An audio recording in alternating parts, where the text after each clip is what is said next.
नमस्कार, मैं वैशाली, आप देख रहे हैं ब्लेसिंग न्यूज। आइए रुक करते हैं आज की बड़ी खबर पर।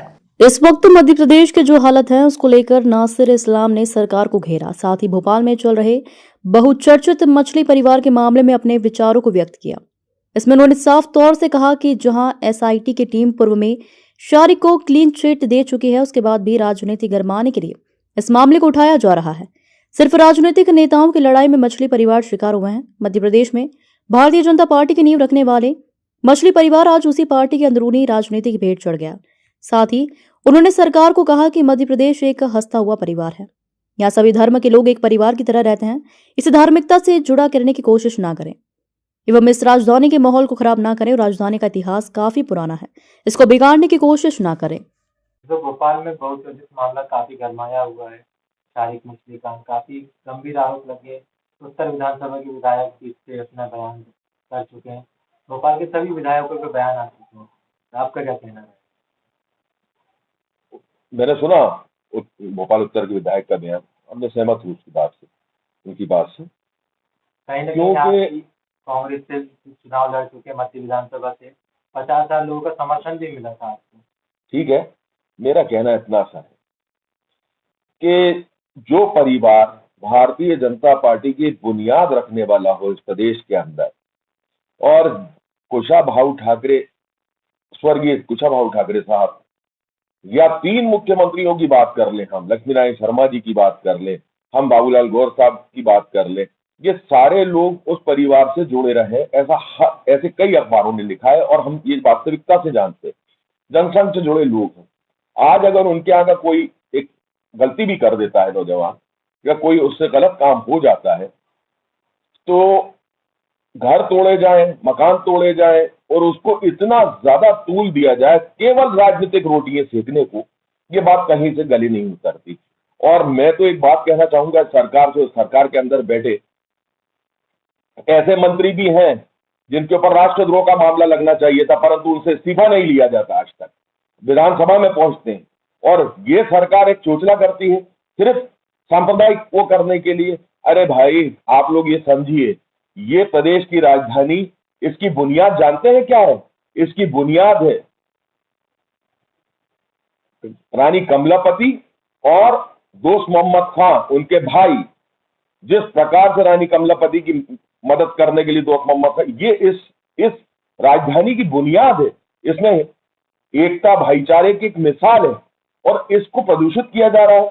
आज मध्य प्रदेश का राजधानी भोपाल जो है, आज देश के अंदर एक शांति के टापू के नाम से पहचानी जाती है और यहाँ एक हिंदू मुस्लिम एकता की मिसाल और भाईचारगी की मिसालें हैं मौजूद, और ऐसी मिसालें हैं जो कि इसके इतिहास से जुड़ी हैं। आज उसको खराब कर देगा मात्र इसलिए कि 3-3 हजार करोड़ के कर्जे हर दूसरे महीने ले रही है सरकार, और कर्जों का ऋण भी इंटरेस्ट भी अदा नहीं कर पा रही। आज हमारी सार्वजनिक संपत्ति है, आज कहीं ना कहीं ये कर्जों के चक्कर के अंदर गिर भी रखी जा रही है, और उन सबको छुपाने के लिए तुम अपने ही एक परिवार जो 50 साल से तुम्हारे साथ जुड़ा है, उसके साथ एक ढोंग रचते हो। और राजनीतिक लड़ाइयां हैं ये साहब, ये 2 गुटों की लड़ाई है भारतीय जनता पार्टी के, सब लोग जानते हैं। किसी को नीचा दिखाना और किसी को उसके अंदर किसी की बलि चढ़ा रहा हो। अरे भाई ठीक है, इन्वेस्टिगेटिंग एजेंसीज हैं इस देश के अंदर, न्यायपालिका है, आप न्यायपालिका के अंदर रखिए, इन्वेस्टिगेटिंग एजेंसी अपनी इन्वेस्टिगेट करे, जो उसने भी गलती करी है, जिसने भी ऐसी चीज की है, उसको सजा न्यायपालिका देगी। तुम आज सुप्रीम कोर्ट के भी ऊपर पहुंच गए। सुप्रीम कोर्ट कहता है किसी का मकान और वो नहीं तोड़ा जाना चाहिए, उसको नजरअंदाज करके आप ये सब चीजें करते हो। अरे 50-50 साल से बिजली के बिल ले रहे हो, टैक्स ले रहे हो नगर निगम का, उसके बाद तुम अचानक अवैध करने लगते हो और वैध करने लगते हो। भाई ये तो 2 भारतीय जनता पार्टी के नेताओं की लड़ाई को बढ़ाते बढ़ाते यहाँ तक पहुंचाया, कुछ भी नहीं है ये मामला। लोक क्षेत्र को लेकर क्या मानते हैं आप, क्यों कार्रवाई करना? देखिए, मेरा कहना ऐसा है, ऐसी कार्रवाई आम दिनों के अंदर आप, ये सब चीजें आज की तो है नहीं, 50 सालों से इन सब चीजों का, 40 सालों से इन सब चीजों को जो मैं पढ़ रहा हूँ अखबारों में और जो मेरी जानकारी में आया है, जिन चीजों के अंदर बिजली के बिल और नगर निगम के टैक्स और सरकारी दूसरे ऋण ये सब लिए जाते हो, उसके अंदर अचानक आपको कैसे याद आ जाती है इन सारी चीजों की।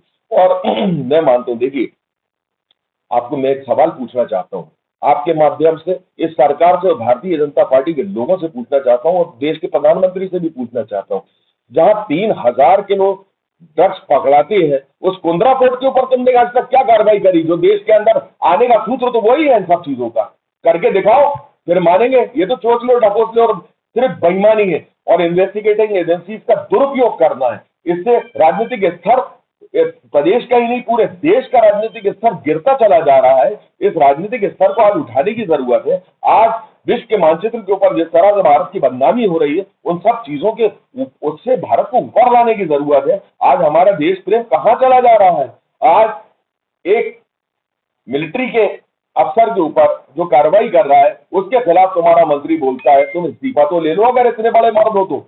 बात के अंदर ये सब चीजें बात करना हम समझेंगे कि उन चीजों को, और मेरी हाथ जोड़ के प्रार्थना और निवेदन है, इस राजधानी के माहौल को प्रदूषित ना करें। ये जो चीजें सांप्रदायिकता को बढ़ावा दिया जा रहा है उसको खत्म करे ये सरकार और इसको प्रदूषित ना करे, क्योंकि ये राजधानी की बड़ी इतिहास है। इस भोपाल का बड़ा इतिहास है हिंदू मुस्लिम एकता और भाईचारे का, उसको खराब करने का प्रयत्न जो कर रहे हैं आप, इससे निवेदन है कि ये ना करें। कल कांग्रेस की पूर्व पार्षद रही थी, उनके बेटे को भी क्राइम ब्रांच में गिरफ्तार किया है।